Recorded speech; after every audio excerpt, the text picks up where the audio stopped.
El primer paso de Oda para estructurar su obra es establecer cuál es el conflicto en el mundo de One Piece. Y para eso, eligió ambientar su historia en la gran era de la piratería. Todo gracias a las palabras del hombre que conquistó el mundo entero, Gold Roger, el rey de los piratas. Sin fin de piratas se lanzan al océano, izando sus banderas, luchando por la fama y buscando el tesoro perdido del One Piece. Pero si dejamos la romantización de lado, al final del día, la gran era de la piratería, la gran era de los piratas, es, de hecho, una era de pura anarquía, terror, un lugar donde reina el caos, ya que los piratas no son santos.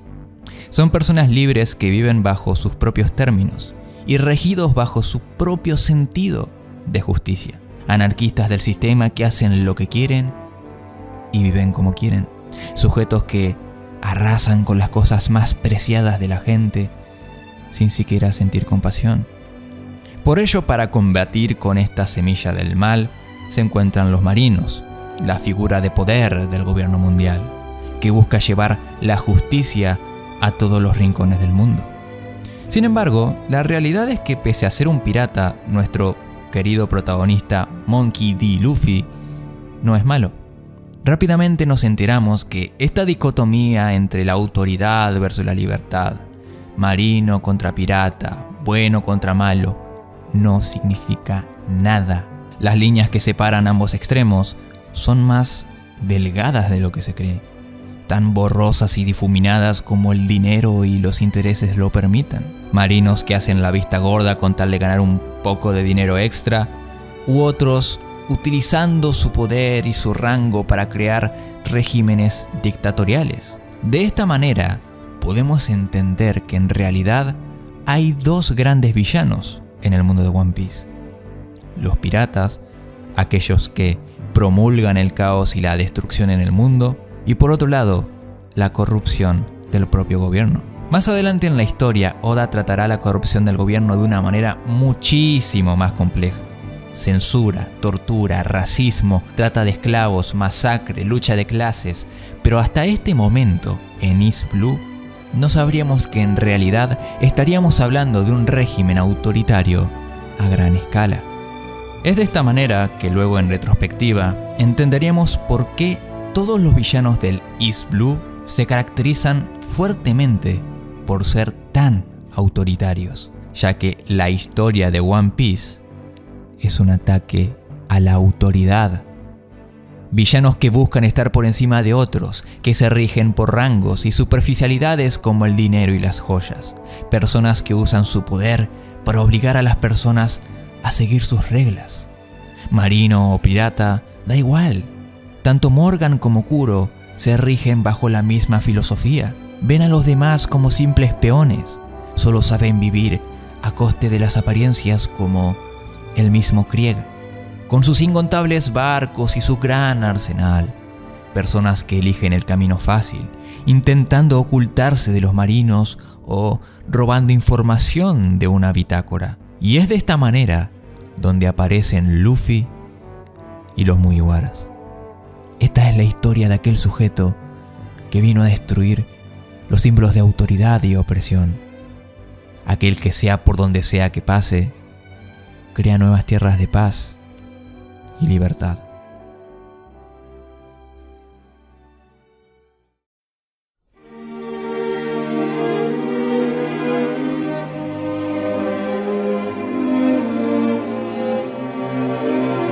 Lejos de la imagen despectiva que se pueda tener coloquialmente de un pirata, en One Piece vemos a través de Luffy y sus camaradas la imagen más bella y romántica de salir al mar. Ya en el primer capítulo, los piratas del pelirrojo le dicen a Luffy que el mar es la mayor expresión de libertad, un lugar lleno de aventuras fantásticas e inimaginables. Para un pirata, no hay lugar más bello que este. Personas que viven la vida como si realmente la disfrutaran, bailando y cantando como si no hubiera un mañana. Y no es como si Oda hubiera sido muy sutil al presentarnos esto. Luffy, alrededor de toda esta saga, siendo más específico en 3 ocasiones, no ha parado de dejar en claro que quiere un músico para su tripulación. Y no hay mayor imagen representativa de One Piece que la de Luffy emocionándose por la llegada a una nueva isla. Y es que si bien el aspecto más aventuresco de One Piece aparece recién cuando entramos a la Grand Line, Oda decidió usar East Blue para tomarse el tiempo de plantar esta hermosa semilla de aventura en nuestros corazones, porque a su criterio nadie elige ser un pirata de un día para el otro. Oda quiso tomarse el tiempo de que la decisión de cada Mugiwara de salir al mar tuviera sentido, pero por sobre todo, este fue un trabajo para convencer al Nakama más importante de todos: tú. Esta obra utiliza a personajes como Koby o Sanji, personajes que en un inicio hundían su lanza de convicción sin ninguna razón, personas que se vivían autolimitando, que vivían con miedo y preferían abandonar sus sueños antes que intentar siquiera pelear por ellos. No se daban la oportunidad de soñar. Y es gracias a personajes como Luffy o Zoro que tanto ellos como otros personajes como Gin son capaces de entender lo valioso que es vivir una vida luchando por nuestros sueños y siguiendo nuestra voluntad. Vivir como nosotros queramos hacerlo, siendo decididos y resignándonos a vivir una vida plagada de consecuencias, porque lanzarse al mar significa poner nuestros sueños por encima de nuestra vida. Por eso, aquellos que tengan miedo no tienen derecho a ser llamados piratas, ya que la fortuna y la vida, tarde o temprano, se pierden. Pero si hay algo que queda de un pirata cuando muere, es su nombre. Luffy nunca perderá contra un pirata que decidió abandonar su nombre y huyó del mar. No perderá con alguien que busca el camino fácil y que se esconde detrás de las apariencias. No perderá contra alguien que no duda en pisotear los sueños y los tesoros de los demás. Ser un pirata significa gritarle al mar en un día de tormenta cuáles son los ideales que te representan, abstenerse de dar un paso atrás y vivir con orgullo. Porque las personas que sobrevivirán a esta era serán los que tengan la fuerza necesaria para no protestar y mantener una sonrisa en sus caras. Una sonrisa de pura convicción. Ese es el tipo de pirata que es Luffy. El tipo de pirata que son los Mugiwaras. El tipo de pirata que Oda quiere que seas. Un soñador.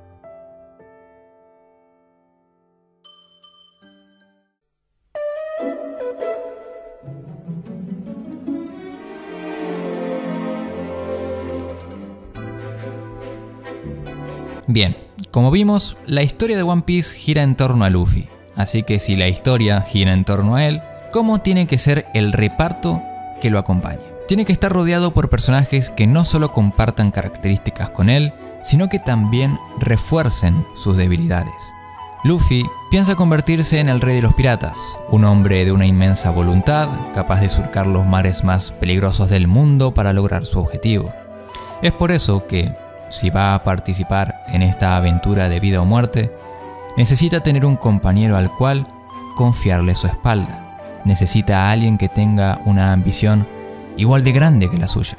Alguien con quien comparte una clara línea de pensamiento. Luffy necesita una mano derecha. Así que, ¿cuál sería la mejor mano derecha para Luffy? ¿Cuál sería el mejor compañero para el rey de los piratas? Claro está, el mejor espadachín del mundo. Alguien que esté a la par de nuestro protagonista, hombro con hombro. Alguien con el cual pueda entenderse sin compartir palabras, pero también con el que comparta la misma fuerza de voluntad. Bien, ya tenemos al primero, pero tenemos un problema. Fuera de las batallas, los dos son, ¿cómo decirlo?, inútiles. Ambos se dan cuenta que de esta manera no llegarán muy lejos, pero Oda también sabe que necesita equilibrar la parte más problemática en la personalidad de ambos: la estupidez de Luffy y la indiferencia de Zoro. Es por eso que la segunda persona tiene que ser Nami, una voz capaz de alcanzarlos a ambos, capaz de detener las imprudencias de Luffy y reprenderlo por sus tonterías, alguien con unos puños más fuertes que cualquier haki de armadura, pero al mismo tiempo, alguien que sea el cerebro. Nami es quien los guía, quien no solo sabe de navegación, sino también sobre aspectos básicos de medicina. Y es que por mucho tiempo, ella será el eje central de la tripulación, porque básicamente, sin ella, habrían muerto a los pocos días. Ya tenemos a la segunda tripulante. Ahora, ¿qué necesitamos? ¿Queremos un personaje que tenga afinidad con Luffy, como Zoro? ¿O queremos un personaje que sepa complementarse con sus debilidades, como Nami? ¿Y qué tal si hacemos a un personaje que tenga ambas cualidades? Tal vez necesitamos a alguien como Usopp. Usopp es perfecto porque, al contrario de Nami o Zoro, él es fuertemente infantil. ¿Y qué cosa es Luffy además de un tonto? Sí, es un niño. Luffy necesita a alguien que se divierta con él y sus tonterías, alguien que se conecte con él lejos de las batallas. Usopp es cobarde, así que no podrá conectar con Luffy de la misma manera que lo hace Zoro, pero sí podrá hacerlo compartiendo el mismo entusiasmo de un niño. Usopp es el compañero de juegos de Luffy, alguien que tiene la misma motivación para salir al mar. Usopp busca esa sensación de ser libre, buscar aventuras y reír disfrutando la vida al máximo. Inspirados ambos en personas de una misma tripulación, Shanks y Yasopp.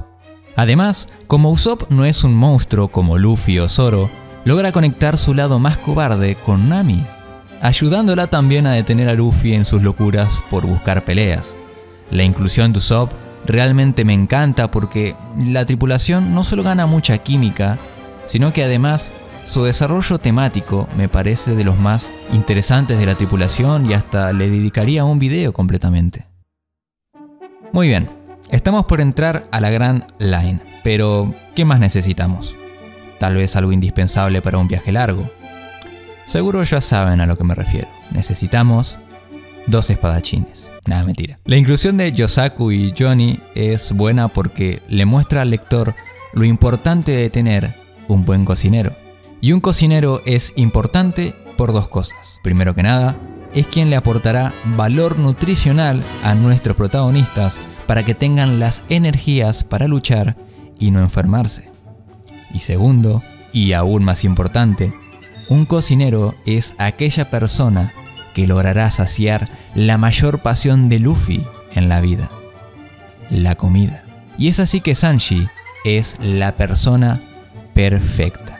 No solo porque es prácticamente un prodigioso chef, sino porque también le agrega dinamismo a las batallas. Tiene una manera única de luchar y es un monstruo prácticamente igual que Luffy y que Zoro, formando así al famoso trío monstruoso. Su lado más mujeriego y pervertido le agrega también la suficiente química para que, en algunas ocasiones, forme parte también del trío de estúpidos. Y la manera con la cual decide salir al mar y ser un pirata me parece buenísima porque Oda logra conectarlo con el pasado de Luffy. Ambos le deben la vida a alguien que decidió sacrificar una parte muy importante de sus cuerpos. Zeph perdió su famosa pierna roja y Shanks perdió su brazo, cosa que agrega más importancia cuando, gracias a Mihawk, nos enteramos que Shanks es un espadachín. Con esto ya tenemos a los primeros 5 Mugiwaras, y la razón para haberlos incluido antes de la Grand Line.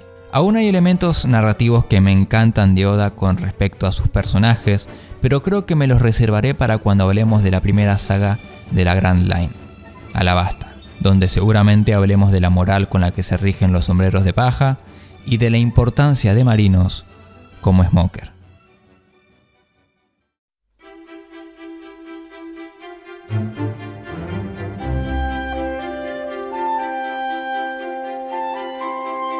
Llegamos al último punto, y el cual también es mi favorito, y es que una de las mayores cualidades de Oda es su capacidad para ser tan meticuloso y detallista, aspectos que demuestran lo mucho que él ama a su obra. Por ejemplo, cuando conocimos a Genzo y a Nohiko, pensamos que aquellos elementos que conformaban sus diseños como el molinete, los tatuajes o las cicatrices eran simplemente adornos, elementos decorativos para hacer único, distinguible y memorable al personaje. Pero al final del arco, entendimos todo el peso narrativo que estos simples elementos tenían. El tatuaje de Nohiko venía de la idea de intentar borrar la vergüenza de Nami por llevar en el hombro la insignia del hombre que mató a su madre. Y el molinete de Genzo iba arraigado a la felicidad de Nami, un molinete que la hacía sonreír cuando era niña, y que Genzo llevó puesto todos estos años para que ella nunca se olvide de sonreír. El ver cómo todo esto se relaciona con ella y también con su gusto por las mandarinas son aspectos que hacen especial a One Piece, porque es a partir de eso que cosas tan normales como ver sonreír a Nami se vuelven un tesoro para los lectores. Cosas que realmente te llegan al corazón, como entender que Sanji fuma solo para que Zeff no lo vea como un niño, y la razón por la cual no puede evitar quebrarse cuando le dice que no se resfríe. También tenemos la nariz de Usopp, que representa que es un mentiroso para luego conectarlo con la muerte de su madre. O cosas tan básicas como los 3 pendientes de Zoro, que nos habla de su estilo de pelea, la forma con la que Kuro se acomoda los anteojos para no lastimarse con sus manos de gato, o el tatuaje de Arlong, que luego entenderíamos 60 tomos después, todo el trasfondo e historia que posee, sobre todos los lazos de odio y resentimiento que hay en el mundo. Y es que si tuviera que seguir nombrando cuál de todos estos elementos me gusta más, creo que nombraría a 2, y son justamente aquellos que definen a Luffy. Luffy podrá tener cientos de batallas, podrá ser cortado y atravesado por miles de flechas, espadas, lanzas o lo que sea, pero aún con eso, la única cicatriz que tiene es aquella que se hizo con una simple navaja. Esto es así porque para Oda, las únicas cicatrices que existen son aquellas que contengan una historia, aquellas que signifiquen algo para el personaje, aquellas que marquen un antes y un después en sus vidas. La cicatriz en el ojo de Luffy es una representación de su convicción, de que no le tiene miedo a nada, algo que lo acompañará en toda su aventura. Y bueno, ¿qué otra cosa distingue a Luffy de los demás? Su sombrero. El sombrero como vestimenta sirve estupendamente porque como su función es justamente cubrir la cabeza, simbólicamente se lo asocia al pensamiento. Transmitir un sombrero significa pasar un pensamiento. Y ahí está lo maravilloso. Shanks, con ese sombrero, le transmite sus valores y su voluntad a Luffy. Y esto toma aún más significado cuando nos enteramos de que también le perteneció a Roger, el rey de los piratas. Es así que todo este paralelismo entre Roger y Luffy va tomando más fuerza, como si todo estuviera incondicionado por una fuerza externa que no puede detenerse, la voluntad heredada, el sueño de un hombre, el fluir de las eras. Mientras una persona busque la respuesta a la libertad con todo su corazón, estas cosas nunca van a poder detenerse. Logtown, la ciudad del inicio y del fin, el lugar donde comenzará una leyenda que se repite hasta el lejano futuro, una historia que se remonta hasta el lejano pasado, aquel día que traerá una tormenta que con su rayo señala al elegido, aquel chico que sostiene un sombrero de paja. No puede haber manera más épica de cerrar un arco y de darle un inicio a otro. East Blue en su final nos dice que esto es solo el inicio, esto fue solo el amanecer. Pero aún con todo esto, hay otro simbolismo igual de grande, que siento que lamentablemente a veces pasa muy desapercibido. En el tomo 3, antes de llegar al pueblo de Usopp, nos encontramos con Gaimon. Y es que si bien cuando leí One Piece por primera vez hace como 4 años, simplemente lo ignoré como un simple punto de descanso para darnos información de cómo se compone el mundo de One Piece, luego de varias lecturas pensé, ¿esta es realmente la razón de su existencia? No veo necesario introducir a un personaje que no volveremos a ver solo para hacer eso. Nami simplemente podría habernos hablado del mundo de One Piece cuando estaban, no sé, en el bar charlando con Usopp. Entonces, ¿cuál es la función de Gaimon? Y es que para mí, tanto él como su historia están hechos para darnos una pista de lo que es el One Piece. Hace 20 años, él y su tripulación llegaron a esta isla abandonada en busca de un tesoro. Al no encontrar nada, deciden abandonarla. Pero justo cuando sus camaradas estaban por irse de la isla, Gaimon encuentra el tesoro encima de una montaña. Y en un intento por llamar a sus camaradas, él cae dentro de un cofre y queda atrapado. Cuando se despierta, se da cuenta de que sus compañeros ya han abandonado la isla. Y además, no puede salir del cofre, por lo que tampoco puede intentar agarrar el tesoro. Por ende, ha estado estos últimos 20 años atrapado en la isla con el sueño de algún día obtener esos cofres. Pero, ¿qué es lo importante aquí? Y es que cuando Luffy se ofrece a bajar los cofres, se da cuenta de que están vacíos. El tesoro con el que tanto soñó Gaimon no existe. Ahora bien, ¿cómo esto se relaciona con el One Piece? Fácil. La montaña que separa a Gaimon de su tesoro, metafóricamente, representa las mismas dificultades que separan a los piratas del One Piece. Gaimon intenta obtener esos tesoros desde hace 20 años, el mismo tiempo en el cual empezó la era de la piratería y donde todos intentan obtener el One Piece. Solo aquellos que lleguen hasta la cima tendrán siquiera un poco de oportunidad para obtenerlo. La montaña es prácticamente toda la Grand Line y como es de esperarse, Luffy llega hasta la cima y encuentra el One Piece. ¿Pero esto qué significa? Fox, ¿me estás diciendo que el One Piece son cofres vacíos? No. Si bien sabemos que el One Piece es algo material, con esto Oda nos quiere decir que el tesoro que nos espera en el One Piece no es un tesoro convencional. Y es que si nos fijamos, ¿de qué trataba la temática del tomo anterior? El tomo 2. Exacto. Tesoros. Buggy representa la parte más superficial y codiciosa del ser humano. Los tesoros son oro, plata, joyas. Un tesoro tiene que brillar para que su dueño se luzca. Y en contraparte, teníamos al alcalde, a Shushu y al propio Luffy, que tenían sus propios tesoros. Una tienda de mascotas, una aldea, un sombrero. Eran tesoros para ellos no porque relucieran y valieran mucho dinero, sino porque sentimentalmente estaban muy ligados a su corazón. Y yo estoy seguro que el tesoro que encontraremos en el One Piece es ese tipo de tesoro. Algo que era muy especial para Joy Boy. Y además conecta con un diálogo muy interesante. Luffy, cuando ve los cofres vacíos, que en este caso sería el One Piece, no puede evitar reír y le dice a Gaimon: menos mal que llegamos 20 años después, los mismos 20 años en el que vendrá aquel hombre que Roger y Oden están esperando. Tal vez el One Piece sea un sueño dentro de otro sueño, pero ¿qué acaso de eso no va la serie?